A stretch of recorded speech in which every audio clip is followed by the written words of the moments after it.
Hi, welcome to Little Rock Central High School National Historic Site. My name is Ranger Rebecca, and today we are going to be sharing with you a brief little video about what we do here and why we do it. This is part of a larger idea and theme of Black education in America, where we have come from and where we are going. Little Rock Central High School National Historic Site became a unit of the National Park Service in 1998. Our site is dedicated to telling the story of the Little Rock Nine. Nine brave African-American teenagers who helped to integrate Central High School in 1957. Our site might not look like your typical national park site, but there are lots of places and things that you can look at and see that help tell the story of those nine brave teenagers. Across the street here is our visitor center, which has an exhibit that helps to tell the stories. There are first-hand audio accounts from each of the Little Rock Nine, as well as some of the other people who were here during those days. Over here is the mobile Magnolia gas station, an original structure that helped to serve as the media hub during the crisis. Any pictures or video you may have ever seen when learning about the Little Rock Nine in school or on documentaries were made possible because of this structure being here. The reason why this place became so vital to the reporters from around the world who came to Little Rock to cover this story was the public telephone and the access to electricity so that they could set up their cameras in a time before everyone had cell phones in their pockets. Behind me is Little Rock Central High School. This school was built in 1927, and when it was opened, the doors were only open to the white students of Little Rock. At the time of its construction, Little Rock Central High School was declared to be the most beautiful school in America. And for 30 years thereafter, this school was not available to non-white students here in Little Rock. Following the Brown versus Board of Education decision in 1954, where the Supreme Court unanimously decreed that segregated schools were inherently unconstitutional, that suddenly opened the doors for Black students of Little Rock to apply to transfer to this school. It was not always a Little Rock Nine. In fact, over 200 Black teenagers signed up to transfer to this school. But over time, the Little Rock School District added more and more restrictions as to who could transfer, so that ultimately there were only 9 children left. The events that transpired here in September of 1957 took course over 3 weeks, first starting on September 4th when the children made their first attempt to enter the school and they were denied entry by the Arkansas National Guard. In front of me is Park Street, where Elizabeth Eckford bravely walked the gauntlet from all the way down on 13th Street down to 16th Street, the entire time being tormented and screamed at by white protesters. Her pain on that day was captured by the reporters who had come from all over the country and helped to tell the story of these children and what they endured, all for the sake of opportunity, an opportunity to a better education, a better life. Elizabeth Eckford recently shared with me that she knew that her parents were never going to be able to afford to go to college, or to send her to college rather, and so that she hoped that attending this prestigious high school would help get her the college transcripts so that she could fulfill her grandfather's dream, not if she was going to college, but when she was going to college. These 9 children did not sign up to transfer to Central High School in order to change history or change the world. They signed up because of what Central represented. For some of the kids, it was closer to their homes than the Black high school Horace Mann, so they could walk and it would save them money. For some of them, it was those opportunities, like a better education. Carlotta Walls, for example, wanted to be a doctor when she grew up, and she knew she could get into a great medical program if she attended a prestigious high school like Central High School.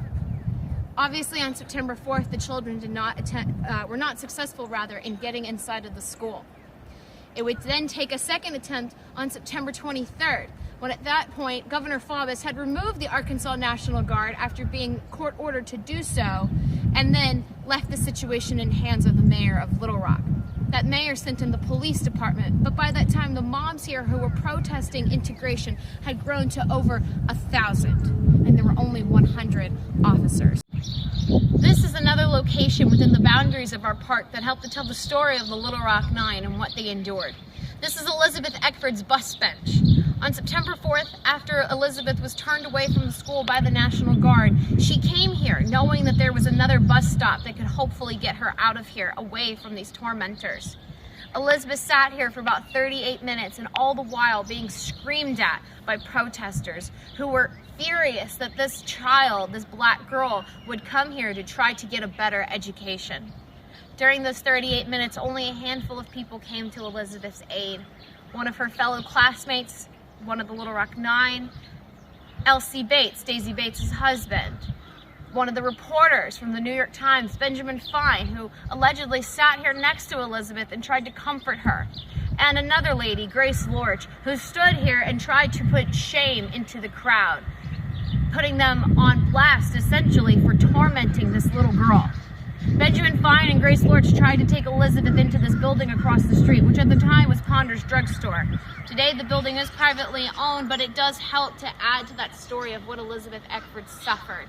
When Elizabeth tried to enter this building to call a taxi cab, the owners of the building blocked the door in her face and cussed at her, called her the N-word.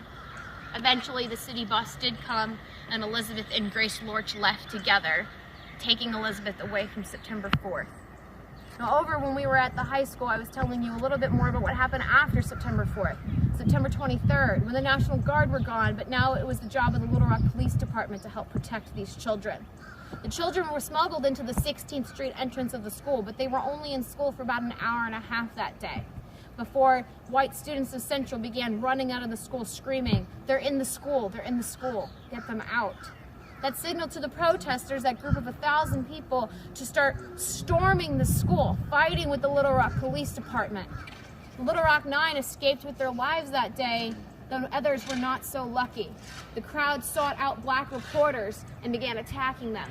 Alex Wilson was one of those reporters who took the worst of the beatings, and that's because he refused to run away, even after being hit in the head with a brick. He died 3 years after the events here in 1957 from Parkinson's disease that his family believes was triggered by that brain injury from the brick. Following the events that happened here on September 23rd, with the reporters being attacked and police officers leaving the Little Rock Police Department to help join the protesters, President Dwight D. Eisenhower officially took the situation out of control of the state into his own hands. He announced on September 24th that he was federalizing the Arkansas National Guard, and he was sending in the 101st Airborne Division to help ensure these children were able to go to school at last. They arrived on the 25th and escorted the children into the front doors of Central High School for the very first time. When this lesson is taught today in schools, textbooks end there. But the Little Rock Nine story did not end on September 25th, because every day thereafter, every day that those 9 children came to school, they were tormented mentally and physically. They still bear those scars 64 years later of what happened to them inside this school. The Little Rock Nine sacrificed so much, their mental health and their physical safety, for America, so that everyone could have the opportunity to a better education.